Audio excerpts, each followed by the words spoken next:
Assalamualaikum warahmatullahi wabarakatuh. Mumpung masih di Hari Raya Idul Fitri ini, saya Rifki Syafrul Anwar ingin meminta maaf kepada semuanya jika ada kesalahan baik yang disengaja maupun tidak disengaja. Minal aidin wal faizin.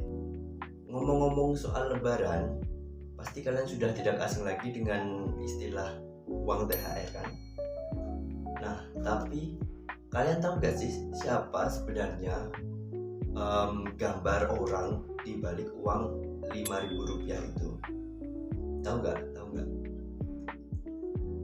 Oke, kali ini saya akan membahas siapa sih sebenarnya orang di balik uang Rp5.000 itu, dan kenapa gambar orang itu diletakkan di uang Rp5.000 itu.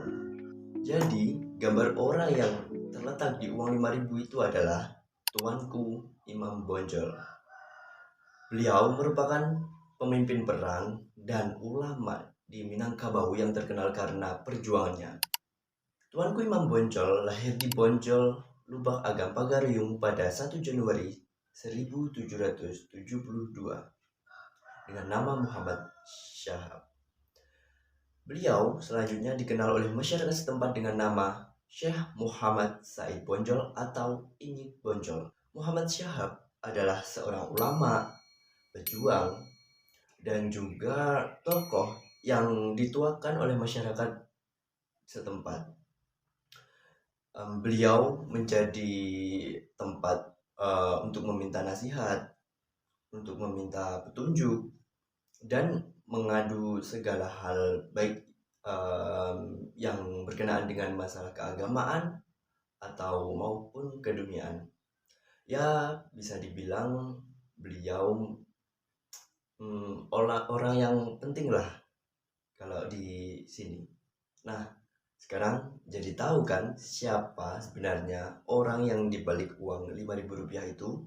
Tapi kalau ngomongin soal tokoh Tuanku Imam Bonjol, pasti tidak akan lepas dari cerita sejarah Perang Padri. Beliau menjadi pemimpin dalam perang melawan Belanda dalam Perang Padri. Saat itu perilaku kaum adat di Sumatera Barat banyak yang menyimpang dari ajaran agama Islam. Oleh karena itu, Tuanku Imam Bonjol berusaha untuk memerangi kaum adat yang melakukan penyimpangan sejak tahun 1803.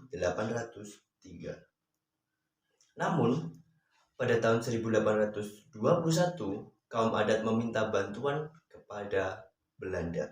Sehingga selanjutnya Tuanku Imam Bonjol beserta kaum Padri terlibat perlawanan dengan Belanda. Perlawanan Tuanku Imam Bonjol terhadap Belanda itu terjadi sangat sengit. Untuk menghadapi kaum Padri, Belanda mendirikan banyak benteng pertahanan, termasuk benteng Fort Van der Kapellen di Batu Sangkar serta benteng Fort de Kock di Bukit Tinggi. Pada saat yang bersamaan juga, pada tahun 1825 di Jawa terjadi perang Diponegoro yang membuat kedudukan Belanda terdesak, dan Belanda pun menggunakan taktik damai dengan kaum Padri.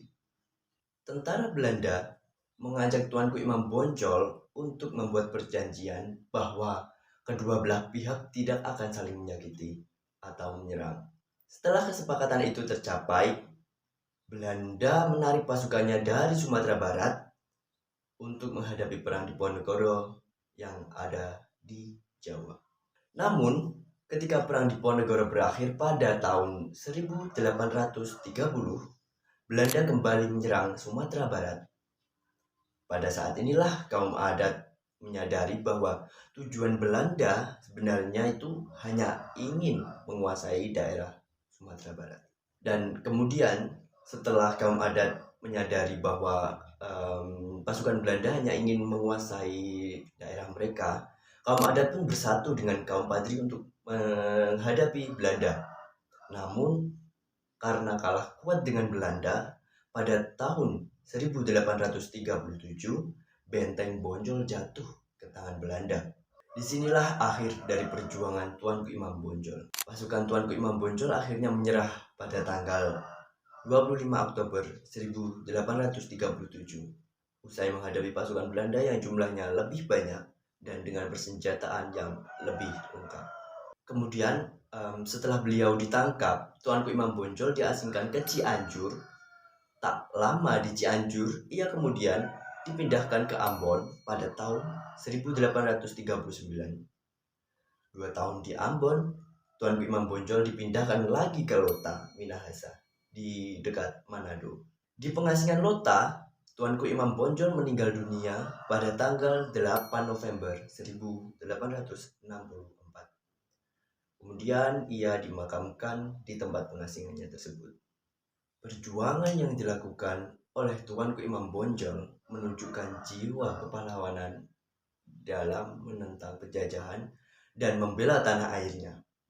Sebagai penghargaan, Tuanku Imam Bonjol diangkat sebagai pahlawan nasional Indonesia pada tanggal 6 November 1973. Nama Tuanku Imam Bonjol hingga kini diabadikan sebagai nama jalan, sekolah, universitas, dan monumen-monumen di berbagai daerah di Indonesia.